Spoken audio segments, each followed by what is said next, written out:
वेदे न शास्त्रे कतेबे न कुराने, पुस्तके न बांचा जाई, ते पद जाने बिरला जोगी, और दुनी सब धंधे लाई। यानी न वेदों में है, न शास्त्रों में है, न किसी किताब में है, न किसी कुरान में है।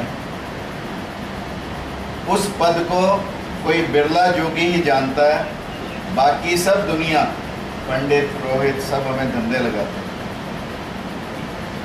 और मेहर बाबा एक ऐसे व्यक्तित्व जिन्होंने मौन रहकर भी एक किताब का संपादन कराया, गॉड स्पीक्स।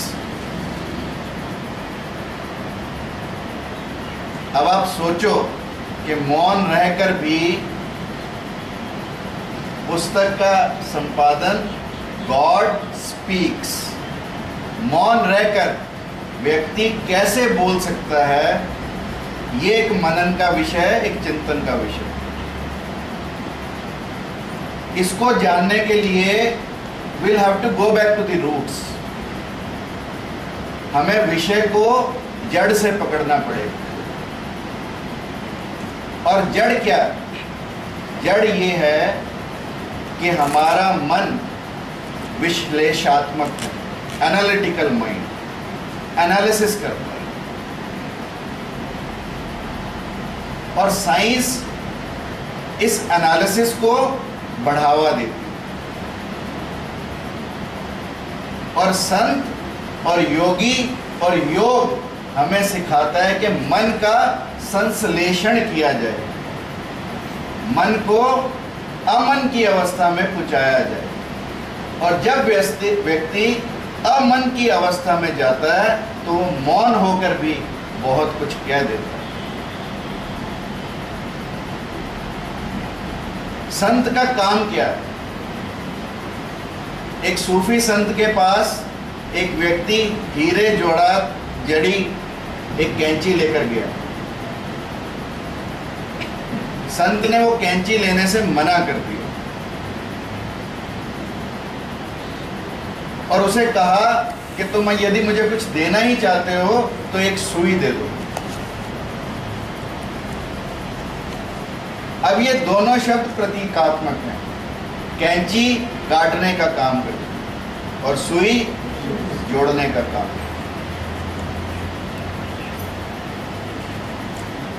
इसलिए हमें अपने मन को, योग का मतलब जोड़ से है, योग के द्वारा मन को ऐसी अवस्था में ले जाना है जिससे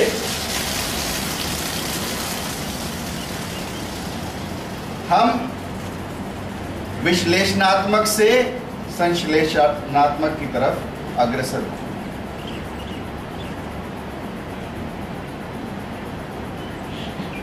अब हमारा मन एक पेंडुलम की तरह इस स्थान से इस स्थान की तरफ जाता है, from one extreme end to another extreme end. It continues to swing.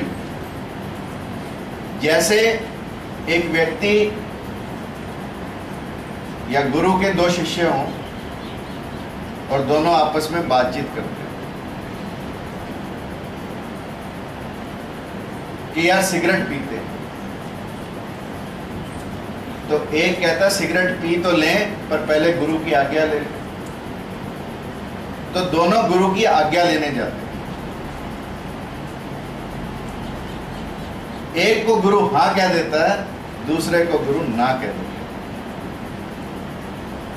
अब दोनों आपस में विचार करते हैं।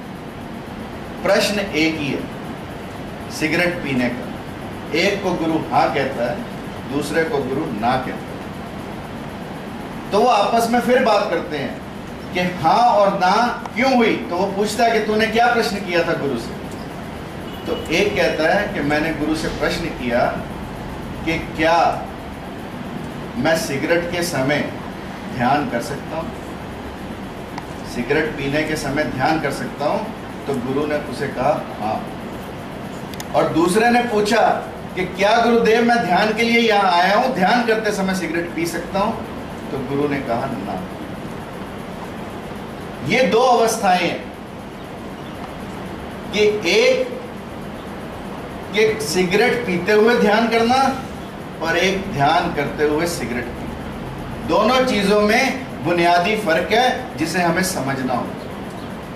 क्योंकि मन हमारा चंचल है और उस चंचलता को एक एक्सट्रीम से दूसरे एक्सट्रीम की तरफ हम ले जाना चाहते हैं।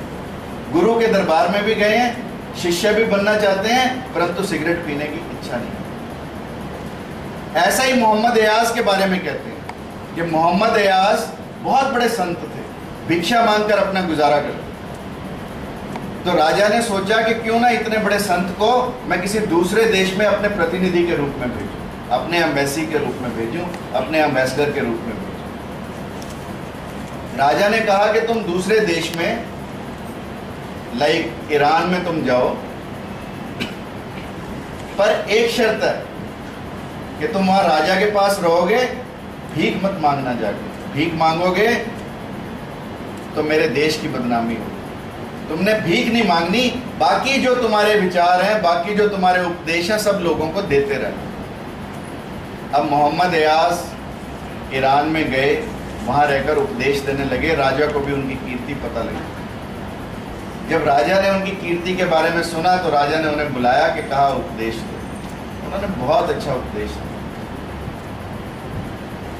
उपदेश देने के बाद जब स्टेज से उतरने लगे तो उन्होंने कहा कि मेरे राजा ने मुझे भीख मांगने के लिए मना किया, पर तुम्हें तो किसी ने भीख देने के लिए नहीं रोका, तो कम से कम सालों मुझे भीख तो दे दो।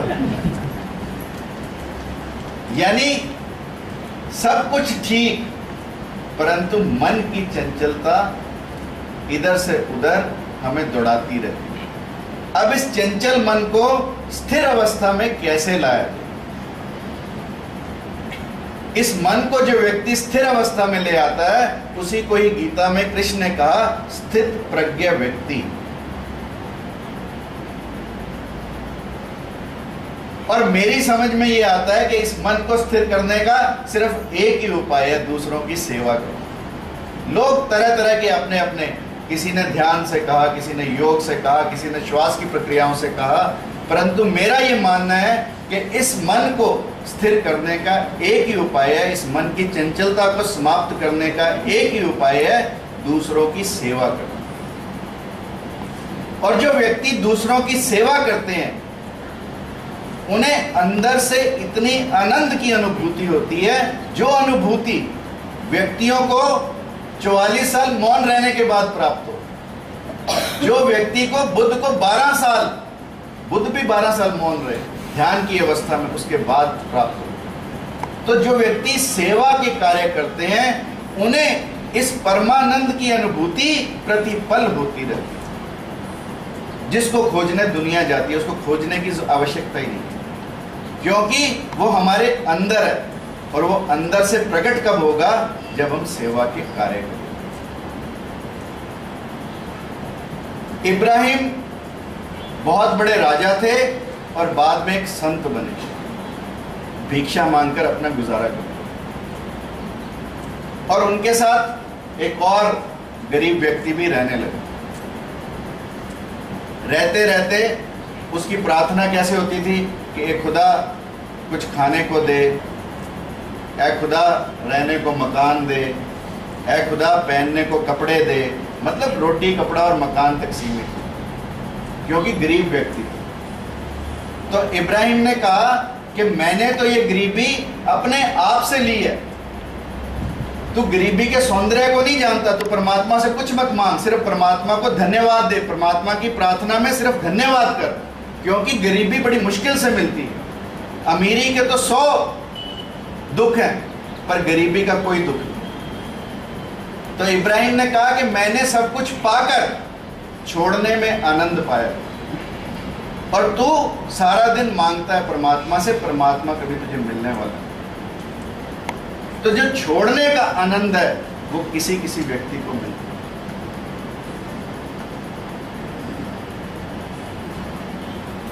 और छोड़ने के आनंद को हम क्यों नहीं पा पाते? हम इसलिए नहीं पा पाते क्योंकि शीशा एक ही है।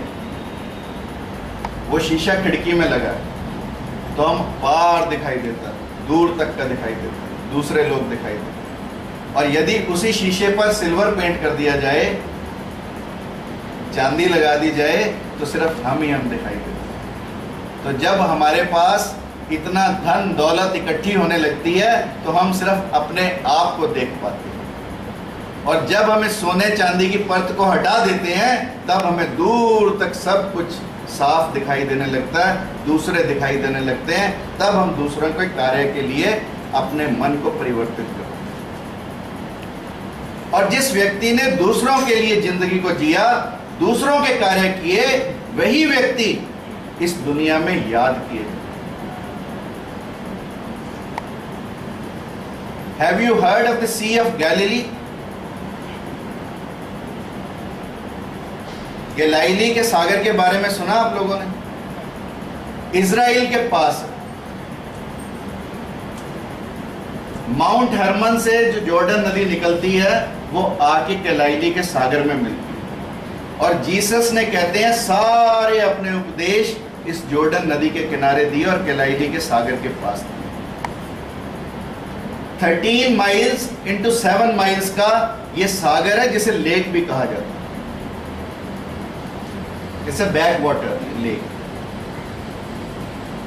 बट ये जीवंत है, लाइवली है।